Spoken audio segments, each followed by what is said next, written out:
Welcome to this presentation on Data Patterns India IPO. Data Patterns is a supplier of electronic systems to defense and aerospace sector. What sets it apart from other players is that it has most of the facilities in-house and it does all the development under one roof. With emerging threats from countries like China and Pakistan, there is a renewed focus on defense sector and private sector players like Data Patterns are expected to play an important role in this effort. Data Pattern IPO comprises a fresh issue of shares worth rupees 240 crore and an offer for sale. Together, the issue size is about rupees 588 crores. Investors can bid for a minimum of 25 shares. Price band is rupees 555 to rupees 585. 35% of the offer is reserved for retail, which means 1.4 lakh applications are required for one-time subscription of the retail quota. Data Patterns India was promoted by Srinivasa Gopalan Rangarajan and Rekha Murthy Rangarajan way back in 1998. From there on, the company has graduated, starting with supply of small parts, getting it tested with DRDO and then supplying to defense forces, mostly as a replacement for imported items, then slowly graduating to electronic subsystems, and finally now taking a plunge into supply of complete systems. The company has strong domain competency in radars. Radars is one of their special area. In fact, the radars may have been used even in Balakot strike. Electronic warfare, communication systems, avionics, and satellite systems. They have the largest number of products designed in India for all platforms, for Navy, for Army, and for Air Force. Major products of the company can be grouped into following groups: radar, underwater electronics, communication and other systems, electronic warfare suits, BrahMos program, avionics, small satellites, ATE for defense and aerospace systems, commercial of the issue got a good response from anchor investors, particularly the mutual funds. They mobilized 176 crore from 23 anchor investors. It was subscribed by domestic mutual funds like HDFC Mutual Fund, ICICI Prudential Mutual Fund, Axis Mutual Fund, Kotak Mutual Fund, Aditya Birla Tata Mutual Fund, and life insurance companies like HDFC Life, Tata AIA, Nomura Funds, foreign investors like Nomura Funds, White Oak Capital, and our own investor Inam also took part in the. Now we look at the financials of the company. The company has a consistent record of good financial performance over the years. It has shown a very good growth in revenues as well as in profits. Sales in FY20 was up 43% to 224 crore, and in addition to good jump in revenues which came from services and development contracts, the company posted a good growth in EBITDA and profit after tax numbers. The company also did very well in half year ended September 21, and if we analyze these numbers, the PE of the company is about 65. If we look on a TTM basis, the PE at which the company is coming is 37.5, which looks reasonable. The market cap of the company is about 3,000 crores and the market cap to sales ratio is 13. 60% of the issue is offered for sale. Promoter stake will come down from 59% to 46%. Rupees 240 crore fresh issue. From the proceeds of this, rupees 61 crores will go towards debt repayment.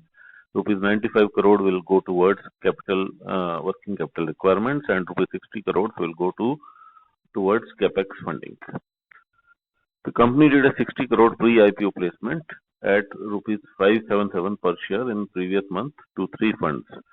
So this free placement is not at a heavy discount and is almost at the same price, which speaks well about the company. Many companies like Policy Bazaar, Paytm, etc., they had charged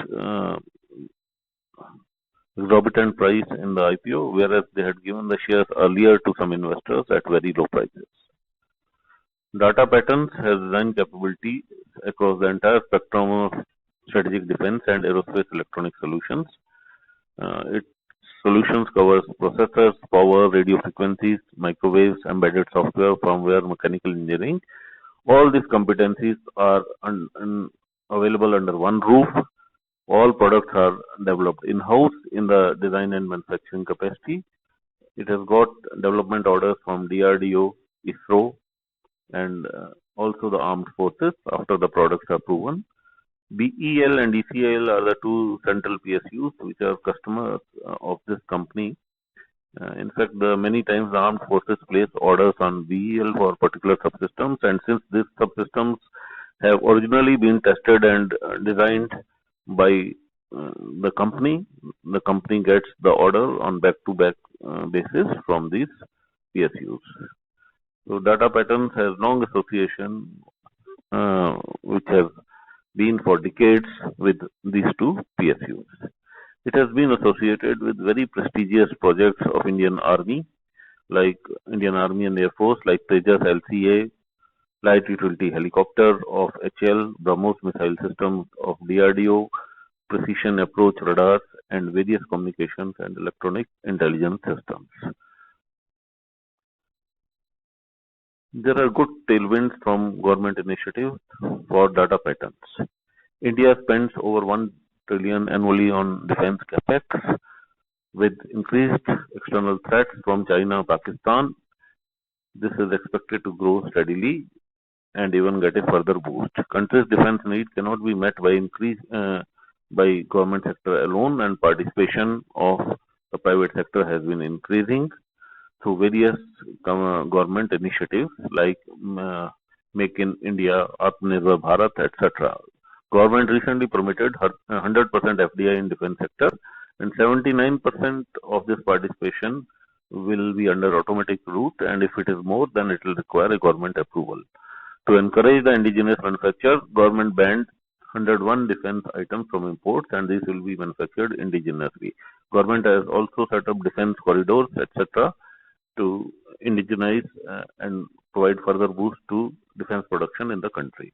Government policies such as Defense Offset Program, Make in India initiatives, and policy changes in procurement are now oriented towards procuring more from the Indian industries, indigenous development, and strategic partners to build a large system platform in India and focus also on the export. This presents significant opportunities for the companies. There is also good traction in the space sector in commercial state program, both in the country as well as outside. The budgetary allocation for NSIL, the commercial arm of ISRO, has been increased from 10 crores in FY20 to 700 crores in FY21 by some concern. 50% of the company's revenues are from public sector undertakings and defense-related organizations. Any change in government policies, defense plans for the sector could hurt the growth.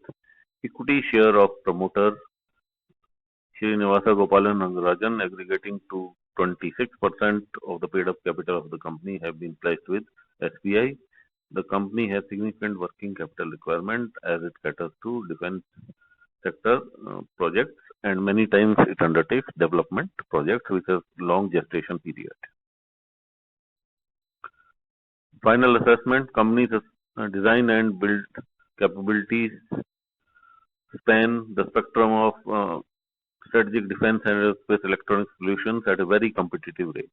It has shown the ability to partner with customers through the entire life cycle of the product, from the very conceptualization of the product to the design and further testing, deployment of subsystems to the complete systems. Order book of the company is very healthy at 581 crores and provides very good visibility of 2.5 times its FY21 revenues. Large orders are expected by the company in radar products which has sold earlier. 70 At present, the company's order mix is 70 to 75% production contracts, 20% development contracts, 10% after sales, which shows that company has reached some level of maturity. As earlier, the company's order book was more inclined towards development contracts. Development contracts are also important. They rose from 30 crores in March 21 to 123 crores as on September 21. Development contracts are important because they mature later into production contracts and further to service contracts, and then there are repeat production orders from the Army and Air Force or Navy. So current order book for development contracts means there is a healthy order outlook for the company. Company recorded the highest growth in revenues of 71% from FY19 to 21. Company is doubling manufacturing capacity from the IPO proceeds of 60 crores to support this growing order book and expected order. It has the highest EBITDA margins, ROCE, ROE among all the key Indian defense and aerospace companies in FY21. The company has been adding end-to-end capabilities to build and deliver complete systems. In fact, it has recently set up a hangar and it has acquired a new greenfield facility which will